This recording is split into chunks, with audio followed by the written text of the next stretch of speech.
Okay, let me go to classrooms. Ilan na po ang nagawang classroom ng DPWH for 2025? At ilan po yung projected na magagawa po ninyo for 2025? Mr. Chairman, let me just get the information. For Oh. 2025 po, ang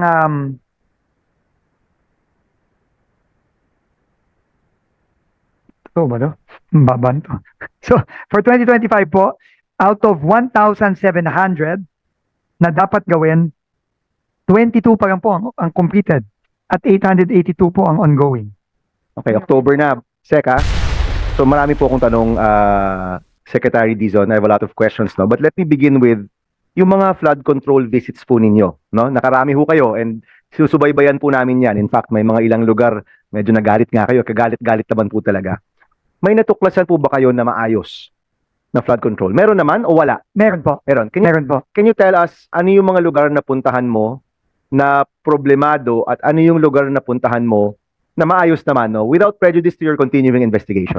Unang-una po, no, yung unang nakita ko mismo personally ay yung binisita po mismo ng ating Pangulo sa Claveria sa Cagayan Valley. Alam niyo po, ito po ay 500 million pesos na proyekto. Ito po ay hindi lamang flood control, kung hindi ito po ay joint project with the National Irrigation Administration sa pamumuno po ni Admin Eddie Guillen.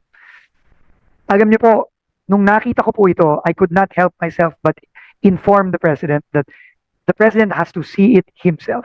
Kasi po talaga, hindi lang po siya na pagkakita mo pa lang, alam mong epektibo siya.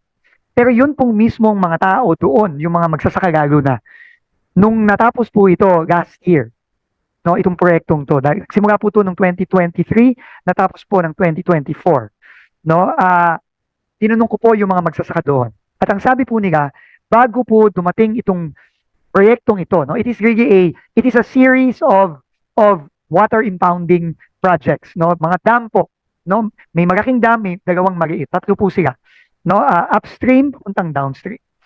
Bago daw po magawa itong tatlong proyektong ito, sabi po ng mga magsasaka doon, madalas po nasisira po ang kanilang taniman ng palay sa Cagayan.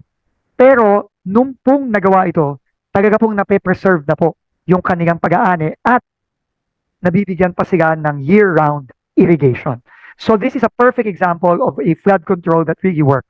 And I asked our team po, paano nagawa ito? Paano nagawa ito? Kasi napakaganda po nito. No? Ang sabi po nila, unang-una po, ito ay naplano ng tama. Naplano po ito jointly with NIA and DPWH. Kinonsulta po ang local stakeholders, pati po ang local, provincial at regional development council.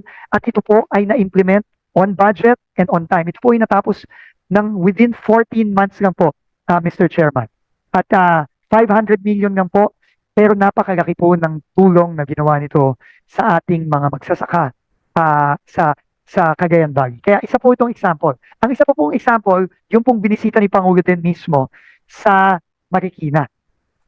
No, yung pong flood projects na foreign assisted naman po yon, no? At flagship projects. Kaya po ang nakita po nating recipe for success, unang-una, pinlano ng mabuti, kinonsulta ang lokal at ang probinsya at ang region at minonitor po ng tama at in-implement po ng tama. At may pangatlo, walang nakialam na politiko. Yun po, hindi ko po alam kung merong nakialam o wala. Pero regardless po kung may nakialam na mayor, governor, congressman, ito po talaga, napakaganda po ng naging result. Mayo. So in Cagayan, may RDC approval po ito. So dumaan sa proseso na iba't ibang stakeholders, sumang-ayon sila. That went to the DPWH regional, requested for the budget through the as implementing agency, pero dahil ito po ay foreign assisted, ito po ay dumadaan sa napakamabusising proseso through the NEDA, now the DepDev Council, no, yung Economic and Development Council. So dumadaan po yan sa masusing feasibility study, dumadaan po yan sa masusing planning, at dumadaan po yan sa napakamasusing approval process led by the now DepDev, kasama po ang TOF, dahil yan po ay inutang natin, no, sa iba't ibang ahensya tulad ng ADB at World Bank. Sino po yung mag-i-implement po niyan? Is it DPWH po. and you bid this out to contractors also? Yes. in the usual process. In the very, very transparent process that is approved by our lenders, either the ADB or the World Bank. And kasama po ba sila dun sa back or do they monitor the... They monitor it very, very closely po. Okay. Pero yan po ay dumadaan sa back ng central office. Okay. Dahil malalaki pong mga proyekto ito. Hindi yan nakaback dun sa distrito. Hindi po. Hindi. Okay. So, medyo nakikita mo yung ingredients, no? For proper projects. Dalawa po yan. Ilan po yung nabisita na po ninyo? I know you've been only here for a month, but it seems every week may napupuntahan po kayo. Yung maayos mong proyekto, yung pong dalawang pagampang yun. Out of? Out of, I think, Sa nabisita po ninyo? 10. po siguro. So, 2 out of 10. Opo. And then, nagkaroon rin po kayo ng statement, 421? Tama ba? Ito po ang isinumite sa ICI ng joint validation ng AFP, PNP, DepDev at ng 400 plus 20 plus. Opo. ghost projects. Suspected ghost. Suspected ghost out of 8,000. Out of the 8,000 na initially vinalidate po. Okay. So, ito po, sabay-sabay nag-validate ang AFP, ang iba't ibang partner organizations. Siguro pinuntahan nila yung mga lugar nung wala hong nakita, sinabi, suspected po ito na ghost project. Yung 421 po na yon, pag in-add ninyo yung cost, kung magkano ho yun, magkano po aabutin yung 421? Malaki-laki po yan, no? Iba-iba ho ang cost, no? Yes. Let me get back to the committee po, Mr. Chairman, on an estimate of that. We will submit it Okay. to the committee. So, initially, may initial findings, so you will validate if indeed it is a ghost project. Ano po yung next step ninyo, Secretary? Kapag na-validate nga na ghost project po ito. Assuming po ito, bayad na, no? Completed na po ang sa records ninyo. So, meaning, hindi na to pwedeng mahabol, in short. So, completed sa records ninyo, wala kayong nakita, this is most likely a ghost project. What is your next step? Opo. Ayon na rin po sa magiging struktura at sistema ng ICI, dahil sila po ang talagang nag-iimbestiga na ngayon, itong mga proyektong to, kami po ay support sa kanila. Unang-una po, i-validate ng ICI sa tulong na rin ng iba't ibang ahensya. Pag na-validate na po ito po ay magsisimula na ang, o in parallel po, gagawin ang case build-up. Lahat po ng dokumento ay nasumiti na namin sa ICI. At yan po ay mag-build up na po ng kaso. Yan po ay anywhere between 1 to 2 weeks. After po ng case build up, yan po ay i-ready na po for filing or referral with the Office of the Ombudsman. So roughly, ang sinabi po ng ICI dyan, ang timetable po dyan ay 3 to 4 weeks, no, na ginagawa in parallel. Tama po, Secretary, kapag civilian, DOJ, kapag official, elected or appointed ombudsman, kapag inahabol yung pera, pwede sa PCC. Correct, no? Hindi po. Actually po, kapag po merong ebidensya na, no, na ng may sabwatan, no, ang contractor at ang mga taga DPWH, yun po ay lahat sa ombudsman na po yun. Okay. In fact, for example, yung pong kaso sa First District of Bulacan na final namin, sa ombudsman po yun final. And we're now waiting for the ombudsman To file with the Sandigan to Bayan. file with the Sandigan Bayan, of which the amounts are so huge na non-bailable po yung mga amounts na. Tama po, Tama. Mr. Chairman. So 421 possible ghost projects. Ano po 'yan? Sa lahat ng lugar ng Pilipinas po 'yan? I'm guessing it's Iba't ibang lugar po. all provinces po. Iba't ibang lugar po at Multiple provinces. ano na rin po, ang date po ng sinabi ng ICI ay yung sa initial na 8,000 na binalidate is 2018 to 2024. Yun po ang sinabi ng ICI sa kanilang presentation. Okay, and because completed na po ito sa records ninyo, kapag nakita ninyong wala, that's already evidence na ghost po ito. Tama po. So roughly, nakikita ho natin may 400 plus. Sa inyo pong mga napuntahan, 80% ng pinuntahan po ninyo may problema. And ang tao po, naghihintay talaga ng resolution po dito. And we hope that mahirap po yung trabaho dahil napakalawak po ng problema. But we hope that the agency and the ombudsman can work fast and come up with some level of resolution, especially po dito sa mga clearly in violation of the law. Okay, let's go to the PCC, Sec, no? So ito na pag-uusapan naman natin. In fact, nagme-message tayo about this. Magkano ang posibleng mahabol ng Philippine Competition Commission doon po sa mga na-file na po ninyo? Doon po sa na-file na po namin agad. Primarily with the Discayas, no? Or iba-iba? Iba-iba. May SunWest, may Diskaya, Wawaw, Sibs. Okay. May estimate na po tayo doon sa initial 12, I think.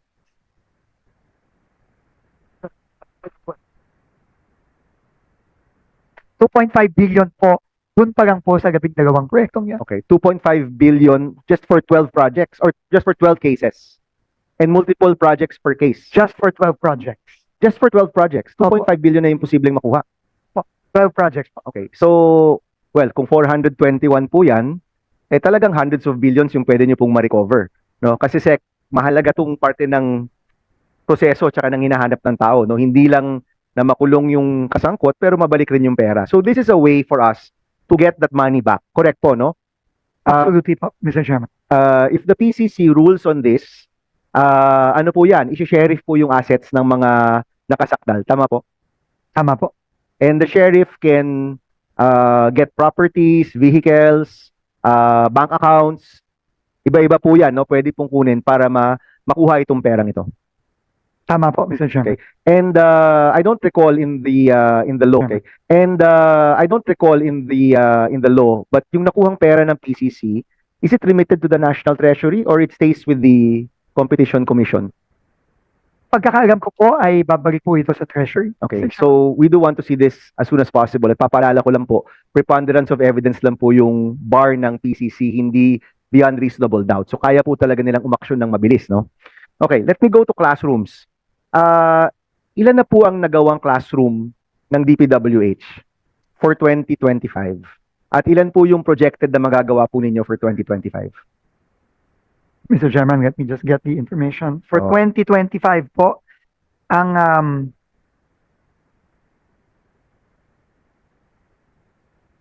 ito ba no? Baba nito. So, for 2025 po, out of 1,700 na dapat gawin, 22 pa lang po ang completed at 882 po ang ongoing. Okay, October na. Seka, At meron pong 882 na not yet even started. So, it's a very deplorable rate of only 15.43%. exactly. So, ito po kasi yung ano eh. Ito yung resulta ng mga issues po natin with the agency, our issues with flood control. Sipin nyo po, Sek, naging priority ang flood control for the past year, no? As a national infrastructure. If you look at the budget, practically 1/3 ng budget ng DPWH dapat sa flood control. At ngayon tinanggal na yan. Alam natin, maganda po yon. But when you look at our classrooms, 22 completed for 2025 is not even, you can't even explain that, di ba? Hindi mo yun, even just saying it, sumasakit po yung puso ko na 22 lang po yung nagawang classroom. Ang current classroom backlog ho natin ay 146,000. By 2028, if we continue at this rate, aabot ho tayo ng 200,000. No? So, Sec, anong gagawin natin dito? 22 classrooms ang nagawa po ng DPWH October na po 2025. We will have to find a way to fast track it. But I think the more important question, Mr. Chairman, is bakit 22 lang, no, ang nagagawa? At yan po ay kailangan nating malaman. At bakit ano ang cost ng delay? Pondo ba? O proseso ba? Kailangan po nating malaman yan. And I will, makikipagtulungan po ako kay Secretary Angara para mapabilis natin at maghanap tayo ng catch-up plan. Kasi po, hindi lang po October, it's magno-November na po, magpapasko na po. Kailangan po talaga mabilisan po ito. Opo. So, we currently have a classroom acceleration bill, Secretary Vince. This has been certified as one of the urgent bills. Yung plano ho dito ay ang pondo para sa classroom building. Tanggalin muna natin sa DPWH dahil busy ho kayo. Marami kayong kailangan asikasuhin. Marami kayong kailangan gawin. At ibigay yung pondo sa mga LGU directly para sabay-sabay pong gagawa. No? Secretary Angara is on board with this proposal. The chairman is also on board with this proposal. But what we intend to do is yung pondo para sa classrooms for this year, possibly maybe even, for next year, maybe even for this year, kasi mukhang hindi rin magagamit, at dagdagan pa natin ng pondo mula sa flood control, at sana po meron tayong chance ng makagawa ng classroom ng sabay-sabay. Secretary Vince, do we have, may we solicit your opinion or support for this measure? We are in full support of this measure, especially now na dalawa pa lang nagagawa ng departamento ngayong taon. Kailangan po talaga natin ng tulong.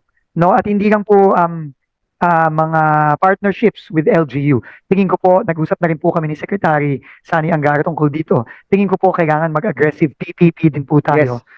Para mapagawa natin ng mas mabilis. Kasi po, at this rate, it's virtually impossible po na magawa lang po ng DPWH itong kailangan nating mga classrooms. Yes, so mag-PPP po ang DepEd, but that will happen the middle of next year kasi may proseso po yung PPP.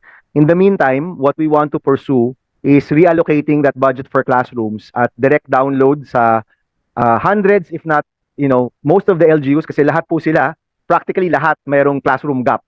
And we enjoin everyone to build at the same time. Then yung mga NGOs na matagal nang may track record, gaya ng Chinese Chamber, pwede rin silang bigyan ng suporta para makagawa sa mga GIDA areas o yung geographically isolated areas. Yun po yung mga one classroom. Now, Sec, babanggitin ko rin, we've been working on this bill for months.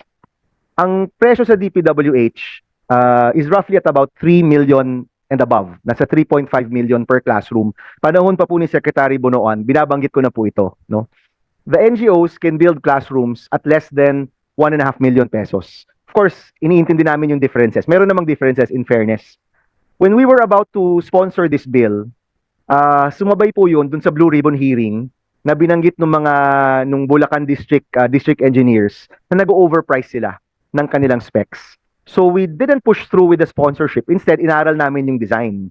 And we're now asking support from the United Architects of the Philippines, different groups, to come up with a design na will satisfy the standards for our schools na earthquake resilient, typhoon resilient, lahat ng mga standards. Pero mukhang lumalabas po na nasa 2 million lang talaga. No? Nasa 2 million lang po talaga per classroom yung labas. And we're talking about single, double, even yung building, no? Yung vertical na 2-story o 3-story. Lumalabas po talaga na mas mababa kapag ni-redesign mo, mas mababa because the DUPA, yung cost per material, nabanggit nyo na naman po ito, mataas. Pangalawa, yung disenyo mismo, meron talagang over-design. No? At binanggit naman po ito sa Blue Ribbon hearing, dito po tinatago yung ibang mga pag-overprice.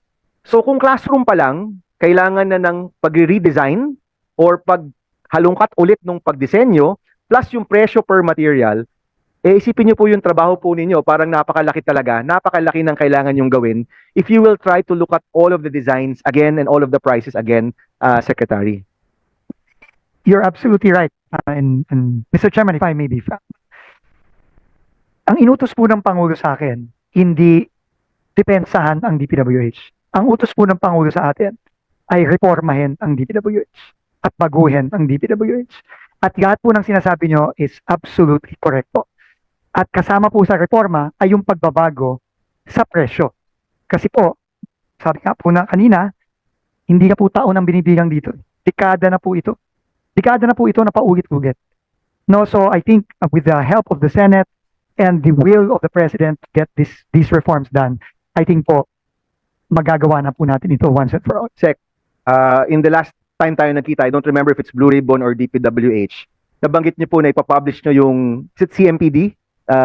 CMPD, no? Construction Materials Price. What's D? Hindi ba index yun? Data. Ipapublish niyo po yung CMPD, no? People can compare yung CMPD doon sa kanilang hardware store. Dapat mas mababa kayo sa retail, di ba? Nabanggit niyo po yon. Yun pa lang, malaking bagay yon. And honestly, across the board, malaking tulong po yan. But yung designs, I think kailangan nyo rin tingnan. And that will take a little bit more time. Medyo mas masalimuot po yon. Tama po, Secretary? Tama po. In fact po, maganda po yung tanong ninyo, Mr. Chairman, kasi nga po ngayon, meron po tayong bagong itinagaga na OIC ng Technical Services. No? She has been with the DPWH since 2013. She was part of the Cadet Engineering Program, very young, 36 years old. At siya po ang head ng Bureau of Design ngayon. No? At sinabihan ko po siya, kanina gang umaga, na kailangan po, hindi kang classrooms. Pati, kasi nakikita din po natin sa iba pang mga proyekto, sa mga public buildings, sa mga kalye, sa asphalting, sa iba pa pong mga ginawa sa bridges, no? Nakikita din po natin 'yon. So kailangan po talagang repasuhin at humingi ng tulong sa private sector para po talagang hindi lang mapababa ang cost, kundi itama ang design, gawing mas resilient, pero at the same time, wag namang over-design na sinasadya para lang magnakaw. So we agree there, Secretary. So